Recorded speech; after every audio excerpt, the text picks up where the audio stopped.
नमस्कार दोस्तों, श्रेष्ठ एकेडमी में आप सभी का स्वागत है। जैसा कि आप सबको पता है, हमारे चैनल में एनएमडीसी एग्ज़ाम 2025 का सिलेबस को कंप्लीट कराया जा रहा है। जो अभ्यर्थी पीएससी व्यापम की तैयारी कर रहे हैं, हमारे चैनल से आप जिला परिदर्शन में बस्तर जिला, दंतेवाड़ा जिला, सुकमा जिला और बीजापुर जिला के बारे में पढ़ सकते हैं। काफ़ी अच्छी तरीके से समझाया गया है। बीजापुर जिला का पार्ट 1 पार्ट 2 भी कंप्लीट हो चुका है और डेली हमारा एक करंट अफेयर्स का सेशन रहता है मॉर्निंग में। और 14/7/2025 जो कि पिछले करंट अफेयर्स को हम कवर कर रहे हैं, आने वाले आगामी परीक्षा में जो पूछे जा सकते हैं।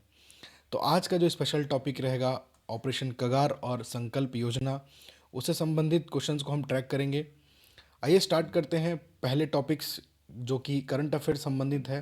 खासकर दंतेवाड़ा में इमली प्रसंस्करण एवं कोल्ड स्टोरेज इकाई को मिली मंजूरी। जून 2025 का ये करंट अफेयर्स है, काफ़ी महत्वपूर्ण है आने वाले परीक्षा में, जिसकी लागत कुल 25 करोड़।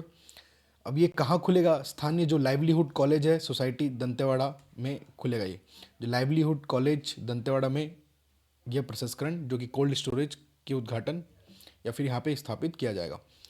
बात करें स्वीकृति की, किसके द्वारा? खाद्य प्रसंस्करण उद्योग मंत्रालय MOFPI के द्वारा दिया गया।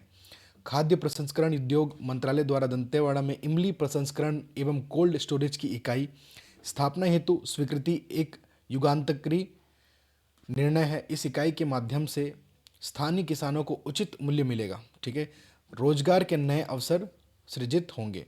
इमली के संरक्षण, मूल्य संवर्धन और निर्यात को बल मिलेगा। क्षेत्र में आर्थिक समृद्धि और सतत विकास का मार्ग प्रशस्त होगा। तो याद रखेंगे, यहाँ से जो प्रश्न पूछा जाएगा इसकी लागत के ऊपर पूछा जा सकता है। ठीक है, या फिर स्वीकृति किसके द्वारा प्रदान की गई पूछा जा सकता है, जैसे खाद्य प्रसंस्करण उद्योग मंत्रालय।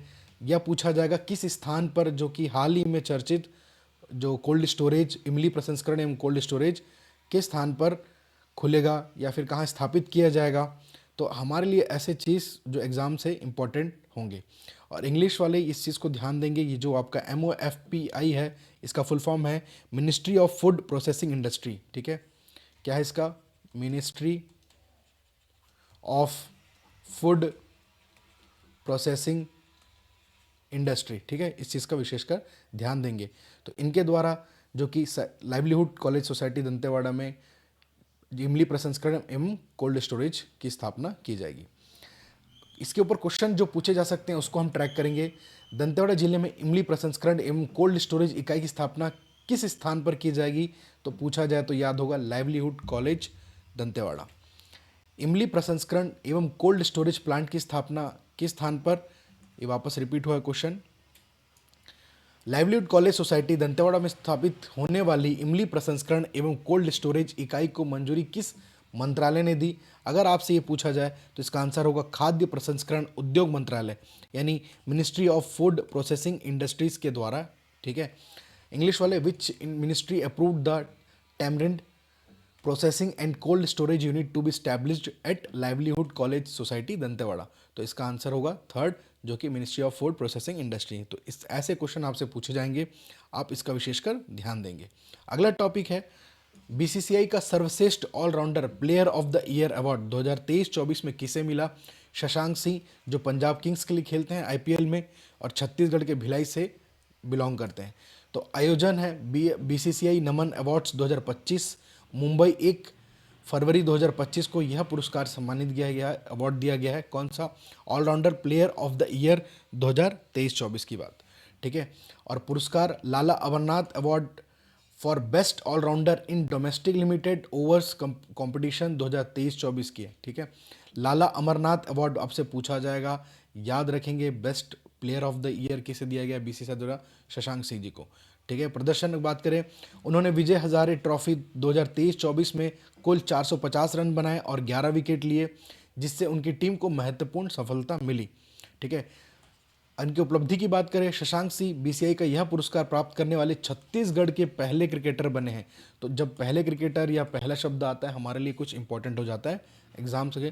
ठीक है, थोड़ा सा जो कि इस पर जोर देना ज़रूरी है।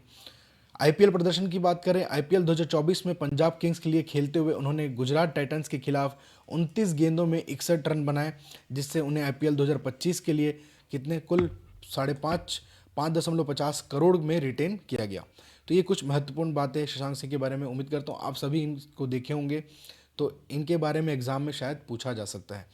तो क्वेश्चंस जो आ सकते हैं वो कैसे होंगे? बीसीसीआई का सर्वश्रेष्ठ allrounder of the year award 2023-24 में किस खिलाड़ी को मिला? अगर आपसे पूछा जाए तो याद रखेंगे शशांक सिंह। शशांक सिंह को किस प्रतियोगिता में उनके प्रदर्शन के लिए बीसीसीआई द्वारा सम्मानित किया गया? तो याद रखेंगे विजय हजारे ट्रॉफी, जिस कुल 450 रन इन्होंने बनाए और 11 विकेट लिए थे। ठीक है, अगला जो टॉपिक है वो खासकर है ऑपरेशन संकल्प, जिसकी शुरुआत 21 अप्रैल 2025 में। इसका जो क्षेत्र है याद रखेंगे, ऑपरेशन संकल्प खासकर नक्सल अभियान है या नक्सल संबंधित है। तो क्षेत्र केर्रा गुट्टा, दुर्गम गुट्टा और पुजारी कांकेर की पहाड़ियों में। ये पुजारी कांकेर के बारे में मैंने बीजापुर जिला पार्ट 2 में बताया है कि किस क्षेत्र के अंतर्गत आता है, जो कि यहाँ पर खासकर पंडितों के पाठ जो पाठ पूजा बहुत अधिकता के कारण ये क्या है, और खासकर यहाँ पे आपको पांडवों के जो अज्ञातवास में इन्होंने कुछ वर्ष पांडवों ने यहाँ पर बिताए थे। पुजारी कांकर जो बीजापुर जिले के अंतर्गत आता है। ठीक है, और यहाँ पांडवों के अलग अलग मंदिर हैं, 5 पांडवों के अलग अलग मंदिर हैं। तो पुजारी कांकेर बहुत ही फेमस है और काफ़ी एग्ज़ाम के पॉइंट ऑफ व्यू से बहुत इंपॉर्टेंट है। तो याद रखेंगे ऑपरेशन संकल्प के बारे में। केर्रा गुट्टा, दुर्गम गुट्टा और पुजारी कांकेर जो कि बीजापुर छत्तीसगढ़ और मुलुगु भद्रादी, ठीक है, कोटागुडेम तेलंगाना के क्षेत्र में आता है। संकल्प अभियान, इसका उद्देश्य क्या है? मार्च 2026 तक छत्तीसगढ़ को नक्सल मुक्त बनाना। सहयोगी राज्य आपसे पूछा जाए तो तेलंगाना व महाराष्ट्र जो सहयोगी कर रहा है इस अभियान में। इसका जो नेतृत्व किसके द्वारा? मुख्यमंत्री विष्णुदेव साय व केंद्रीय मंत्री गृह मंत्री अमित शाह की निगरानी में। भागीदारी लगभग 24,000 सुरक्षाकर्मी, जिनमें जिला reserve guard, DRG, Bastar fighters, special task force, CRPF, cobra battalion और तेलंगाना पुलिस शामिल है। तो संकल्प योजना से आपसे या तो शुरुआत पूछेगा, या तो क्षेत्र के बारे में पूछ सकता है, या उद्देश्य इसका पूछ सकता है, और सहयोगी राज्य कौन कौन सा ये पूछ सकता है। तो ऐसे प्रश्न, ऐसे चीज़ों पे ज़रूर ध्यान दें। ठीक है, उपलब्धि, केर्रागुट्टा पहाड़ी समुद्र तल से 5,000 फीट ऊपर बीजापुर पर पहली बार तिरंगा लहराया गया। तो यहाँ से ज़रूर पूछा जाएगा कि किस क्षेत्र में, ऐसा नक्सल प्रभावित क्षेत्र में, कौन सी पहाड़ी में पहली बार तिरंगा लहराया और किस जिले के अंतर्गत आता है। या तो आपको बोल देगा केर्रागुट्टा पहाड़ी के जो कि जहाँ पर पहली बार तिरंगा लहराया वो किस जिले के अंतर्गत आता है, या फिर किस जिले की पहाड़ी है आपसे पूछे तो याद रखेंगे बीजापुर। ठीक, जो नक्सलियों के नियंत्रण से मुक्ति का प्रतीक गढ़ केर्रागुट्टा पहाड़ी, ये केर्रागुड़ा लिखा हुआ है, इसको याद रखेंगे कि केर्रागुट्टा है। पहाड़ी लगभग 800 वर्ग किलोमीटर के घने जंगल और दुर्गम इलाकों में जो नक्सलियों की ठीक है, नक्सलियों की People's Liberation Guerrilla Army battalion number 1 का गढ़ माना जाता है। ठीक है, People Liberation Guerrilla Army battalion का 1 नंबर गढ़ माना जाता है। विशेष देश का सबसे बड़ा नक्सल विरोधी अभियान माना जा रहा है। तो संकल्प योजना हमारे लिए बहुत इंपॉर्टेंट है, ऑपरेशन संकल्प एग्जाम पॉइंट ऑफ व्यू से। तो इनसे जो प्रश्न उठ सकते हैं इस टॉपिक से याद रखेंगे। पहला क्वेश्चन, ऑपरेशन संकल्प की शुरुआत कब की गई? अगर आपसे पूछा जाए तो 21 अप्रैल 2025 को इसकी शुरुआत की गई। अगला क्वेश्चन, ऑपरेशन संकल्प का मुख्य उद्देश्य क्या है? What is the main objective of operation संकल्प? तो याद रखेंगे छत्तीसगढ़ को 2026 मार्च 2026 तक नक्सल मुक्त बनाना।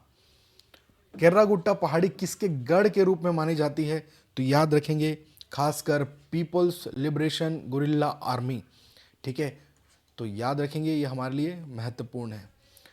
अगला जो टॉपिक है वो है ऑपरेशन कगार, ये भी नक्सल से संबंधित है। प्रारंभ जनवरी 2024 में केंद्रीय गृह मंत्रालय द्वारा। उद्देश्य इसका जो है नक्सलियों का उन्मूलन और माओवादी विचारधारा को खत्म करना। मुख्य भूमिका छत्तीसगढ़ सरकार। प्रमुख क्षेत्र की बात करें तो बस्तर छत्तीसगढ़, गढ़चिरौली महाराष्ट्र, पश्चिम सिंहभूम झारखंड। भागीदारी की बात करें, सुरक्षा बलों CRPF, cobra, DRG, STF, Bastar fighters और राज्य पुलिस के 1 लाख से अधिक जवान इसमें शामिल। परिणाम, पिछले 15 माह में लगभग 400 से ज़्यादा नक्सली मारे गए। चर्चा में अगर बात की जाए तो अप्रैल 2025 में सीपीआई माओवादी ने सरकार से शांति वार्ता शुरू करने और ऑपरेशन कगार को रोकने की अपील की।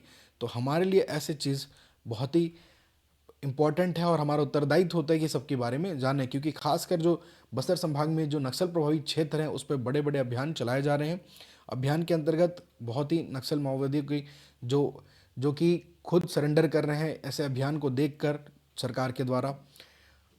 जो यहाँ से पूछे जा सकते हैं प्रश्न उस पर गौर करेंगे। ऑपरेशन कगार कब शुरू किया गया था और किसके द्वारा? तो आपसे पूछे तो याद रखेंगे जनवरी 2024 केंद्रीय गृह मंत्रालय यानी मिनिस्ट्री ऑफ होम अफेयर्स के द्वारा चालू किया गया था। ऑपरेशन कगार का मुख्य उद्देश्य क्या है? नक्सलियों का उन्मूलन और माओवादी विचारधारा को खत्म करना इसका मेन उद्देश्य है।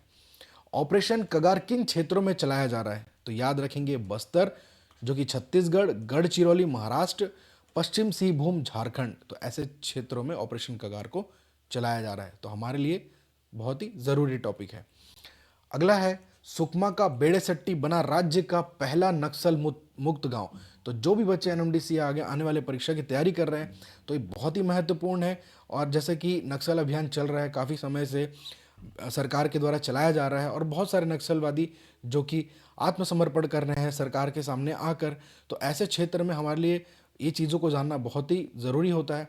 तो सुकमा का बेड़ासेट्टी गांव बना राज्य का पहला नक्सल मुक्त गांव कब? 18 अप्रैल 2025। ठीक है। 49 लाख के 33 नक्सलियों ने किया आत्मसमर्पण। बेड़ेसिट्टी गांव के अंतिम 11 सक्रिय नक्सलियों ने भी छोड़ा हिंसा का रास्ता। 5 अप्रैल 2025 को केंद्रीय गृह मंत्री श्री अमित शाह ने नक्सल मुक्त गांव को 1 करोड़ रुपए की विकास हेतु देने का किया था ऐलान। यह उपलब्धि छत्तीसगढ़ नक्सलवाद आत्मसमर्पण पीड़ित राहत पुनर्वास नीति 2025 के अंतर्गत नक्सल इल्वत पंचायत योजना के तहत दर्ज की गई। तो याद रखेंगे नक्सल इल्वत पंचायत योजना किस से संबंधित है?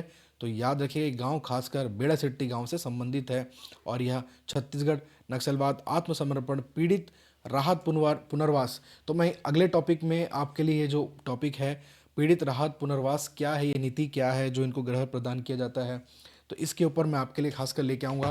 तो इसमें सारी चीज़ों को मैं कवर करूँगा कि इस सहायता के अंतर्गत जो भी नक्सली हैं जिन्होंने भी आत्मसमर्पण किया है उनको क्या लाभ पहुँचता है ना। तो ऐसे चीज़ों पे हम गौर करेंगे खासकर। आगे बढ़ते हैं। और छत्तीसगढ़ का दूसरा नक्सल मुक्त गांव सुकमा जिले का केरला पेंडा, ठीक है, केरला पेंडा गांव बना है। तो 2 जिले हैं सुकमा जिले में, पहला बेड़ीसेट्टी गांव और दूसरा नक्सल मुक्त गांव पूछे तो केरला पेंडा याद रखेंगे। प्रश्न इसके ऊपर, छत्तीसगढ़ का पहला नक्सल मुक्त गांव कौन सा बना? जो कि बेड़ासेट्टी। केंद्रीय गृह मंत्री श्री अमित शाह ने नक्सल मुक्त गांव के विकास हेतु कितनी राशि देने की घोषणा की? 1 करोड़ रुपए। बेड़ासेट्टी गांव की यह उपलब्धि किस नीति के अंतर्गत दर्ज की गई है? तो याद रखेंगे नक्सलवाद आत्मसमर्पण पीड़ित राहत पुनर्वास नीति 2025 के अंतर्गत इसकी जो है इस नीति को, ठीक है, यह उपलब्धि दर्ज की गई है। तो आप विशेषकर ध्यान देंगे जो भी छत्तीसगढ़ और खासकर बस्तर संभाग से संबंधित हर योजना के बारे में मैं आपको बताऊंगा। ठीक है, जैसे कि इस नक्सल पीड़ितों को मिलेगी मदद, जैसे मृत्यु होने पर 5 लाख रुपए, पुलिस के विशेष सहयोगी की मृत्यु होने पर 10 लाख। तो ऐसे नीति योजना खासकर पीड़ित राहत पुनर्वास नीति या फिर नक्सलवादी आत्मसमर्पण नीति के अंतर्गत आते हैं। तो इसमें बहुत कुछ पढ़ना है हमको, तो मैं आपको इसके लिए अलग से एक टॉपिक लेके आऊँगा जिसमें कंप्लीट करूँगा यह नीति को। तो ये थे हमारे कुछ महत्वपूर्ण प्रश्न आज के करंट अफेयर्स के। उम्मीद करता हूँ सभी को समझ में आओगा और अपने दोस्तों से ज़रूर शेयर करें जो भी हम करंट अफेयर्स पढ़ रहे हैं, शायद उनके भी काम आए एग्ज़ाम के लिए। तो आप हमें कांटेक्ट कर सकते हैं हमारे ईमेल आईडी पे से। अगर आपको कोई पर्सनल डाउट है, याद रखें कमेंट सेक्शन में भी आप पूछ सकते हैं, आपको ज़रूर रिप्लाई दिया जाएगा। और आने वाले जो नारायणपुर ज़िला मैं पढ़ाऊँगा, अभी नारायणपुर ज़िले के पार्ट 1 लेके आने वाला हूँ। नारायणपुर जिला कंप्लीट होने के बाद हम खनिज को टारगेट करेंगे और थोड़ा बहुत रायपुर जिला के बारे में आपको पढ़ना पड़ेगा, मध्य छत्तीसगढ़ में और उत्तर छत्तीसगढ़ में भी कुछ कवर करने पड़ेंगे, तब जाके आपका जो खनिज वाला सेक्शन है वो क्लियर होगा कि कौन से क्षेत्र में किस टाइप के खनिज पाए जाते हैं। फिर हम पढ़ेंगे त्यौहार और महोत्सव को। तो मैं उम्मीद करता हूँ सभी को अच्छे से हमारे चैनल में समझ में आ रहा होगा जो भी हम पढ़ा रहे हैं। अब नेक्स्ट सेशन में मिलते हैं कुछ अच्छे टॉपिक्स के साथ। धन्यवाद।